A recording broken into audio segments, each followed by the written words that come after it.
प्रभु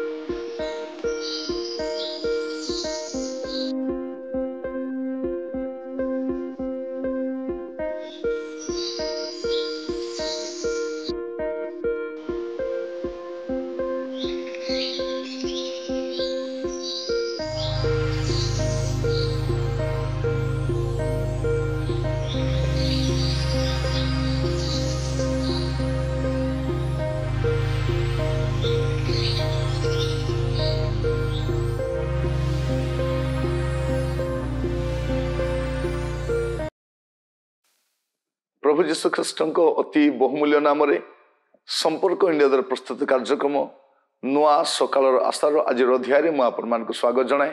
प्रभु आपण प्रत्येक को बाहुल्य रूपे आशीर्वाद करंतु। आज आम जो प्रसंग ध्यान करवा प्रसंग शीर्षक हूँ परिष्कार करिवार प्रणाली।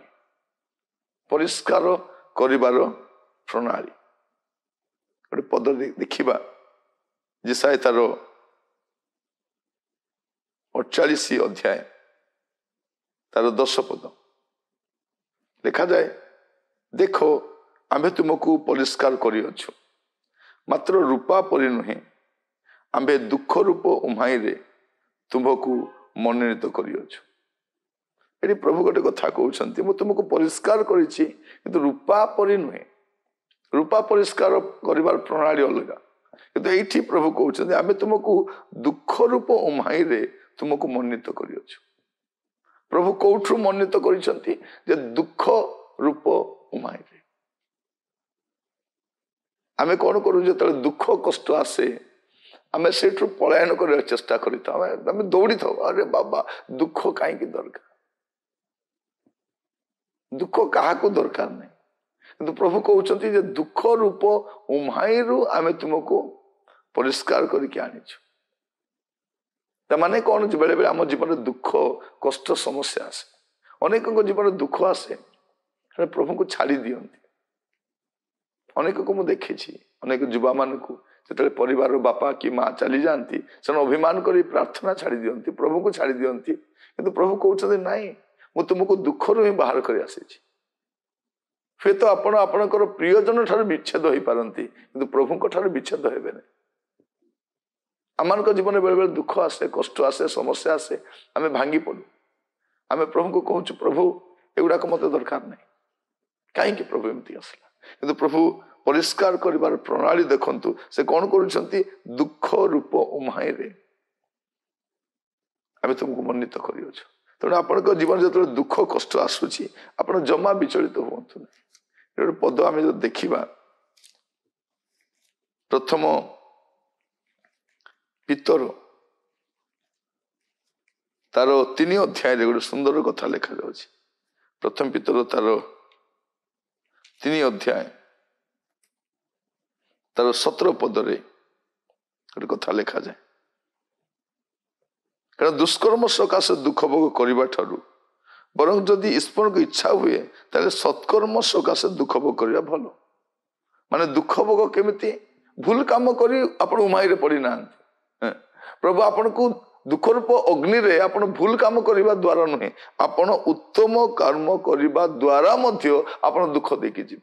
अन्यर मंगल करी, अन्यर सहाय्य करी, अन्यर उपकार करी आपण दुख रे पड़िथिबे।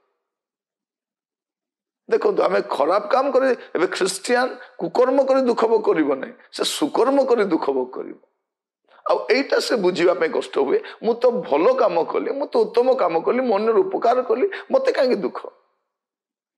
लोक मैंने भी कहते कहीं आज्ञा आप उपकार कर दुख रे पड़ुछंती, आपण ओहरी जाऊना, आपण बाहरी पड़ुना, कहीं आपण को दुख नहीं।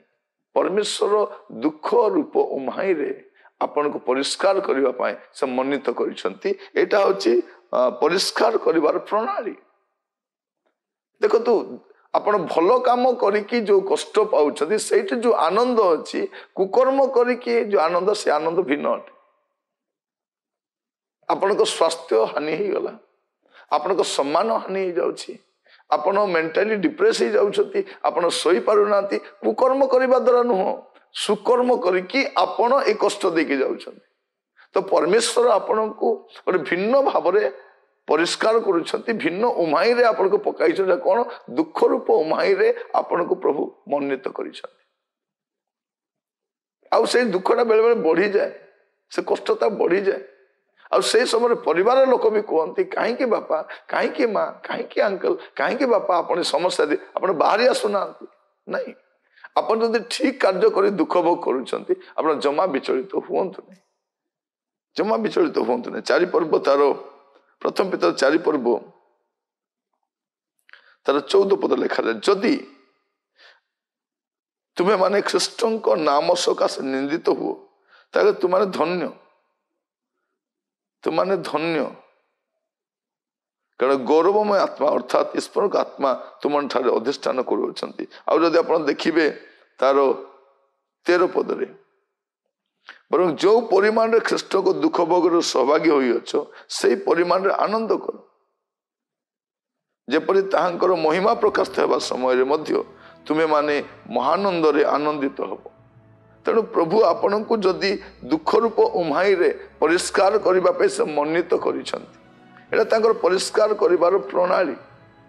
ପ୍ରିୟ ଭାଇ ଭଉଣୀ ମାନେ, ଆପଣମାନଙ୍କ ଜୀବନରେ ଅନେକଙ୍କୁ ଆପଣ ସାହାଯ୍ୟ କରିଛନ୍ତି, ଆଉ ସାହାଯ୍ୟ କରି ତାର କଷ୍ଟ ମଧ୍ୟ ଆପଣ ପାଇସାରିଛନ୍ତି, ଆପଣ ପାଇସାରିଥିବେ। ଅନେକଙ୍କୁ ଉପକାର କରିବାର ଯୋଉ ମୂଲ୍ୟ ଆପଣ ଦେଇ ସାରିଥିବେ। ଏ ଲେଖାଯାଉଛି, ଦେଖ ଆମେ ତୁମକୁ ପରିଷ୍କାର କରିଅଛୁ, ମାତ୍ର ରୂପା ପରି ନୁହେଁ, ରୂପା ଠାରୁ ମଧ୍ୟ ଅଧିକ ଆମେ ତୁମକୁ ଦୁଃଖ ରୂପ ଉମ୍ମାଇରେ ତୁମକୁ ମନୋନୀତ କରିଅଛୁ। ଆମେ କହୁଛୁ, ପ୍ରଭୁ ତୁମେ ମତେ ମନୋନୀତ କର। ପ୍ରଭୁ ବେଳେ ବେଳେ କେତେ ଜଣଙ୍କୁ ଦୁଃଖ ରୂପ ଉମ୍ମାଇରେ ନେଇ ମନୋନୀତ କରନ୍ତି। ଆପଣଙ୍କର ଅବସ୍ଥା ବି ସେଇଆ ଥାଇପାରେ।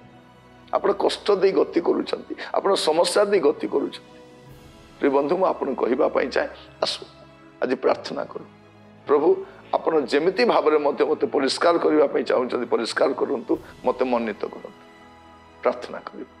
ପିତା, ଏ ସମୟରେ ପ୍ରଭୁ ଯେଉଁମାନେ ଦୁଃଖ, କଷ୍ଟ, ସମସ୍ୟା, ନିନ୍ଦା, ଅପମାନ ଏସବୁ ଦେଇ ଗତି କରୁଛନ୍ତି, ପ୍ରଭୁ ତାରି ମଧ୍ୟରେ ଆପଣଙ୍କୁ ସନ୍ତୁଷ୍ଟ କରିବା ପାଇଁ, ସ୍ଥିର ଭାବରେ ରହିବା ପାଇଁ, ଯେ ପର୍ଯ୍ୟନ୍ତ ଆପଣ ଉମ୍ମାଇରେ ରଖିଛନ୍ତି ପ୍ରଭୁ, ସେଇଠି ସ୍ଥିର ଭାବରେ ରହିବା ପାଇଁ ସାହାଯ୍ୟ କର, ଅନୁଗ୍ରହ କର। ପ୍ରାର୍ଥନା ଶୁଣିଥିବାରୁ ଧନ୍ୟବାଦ। ଆଦର, ମହିମା, ଗୌରବ ଆପଣଙ୍କୁ ଦେଇ ପ୍ରାର୍ଥନାଟି ମୋର ପ୍ରାଣର ପ୍ରିୟ ଯୀଶୁଙ୍କ ନାମରେ ମାଗିଲି, ଆମେନ୍, ଆମେନ୍। ପ୍ରଭୁ ଆପଣମାନଙ୍କୁ ବାହୁଲ୍ୟ ରୂପେ ଆଶୀର୍ବାଦ କରନ୍ତୁ। ନମସ୍କାର।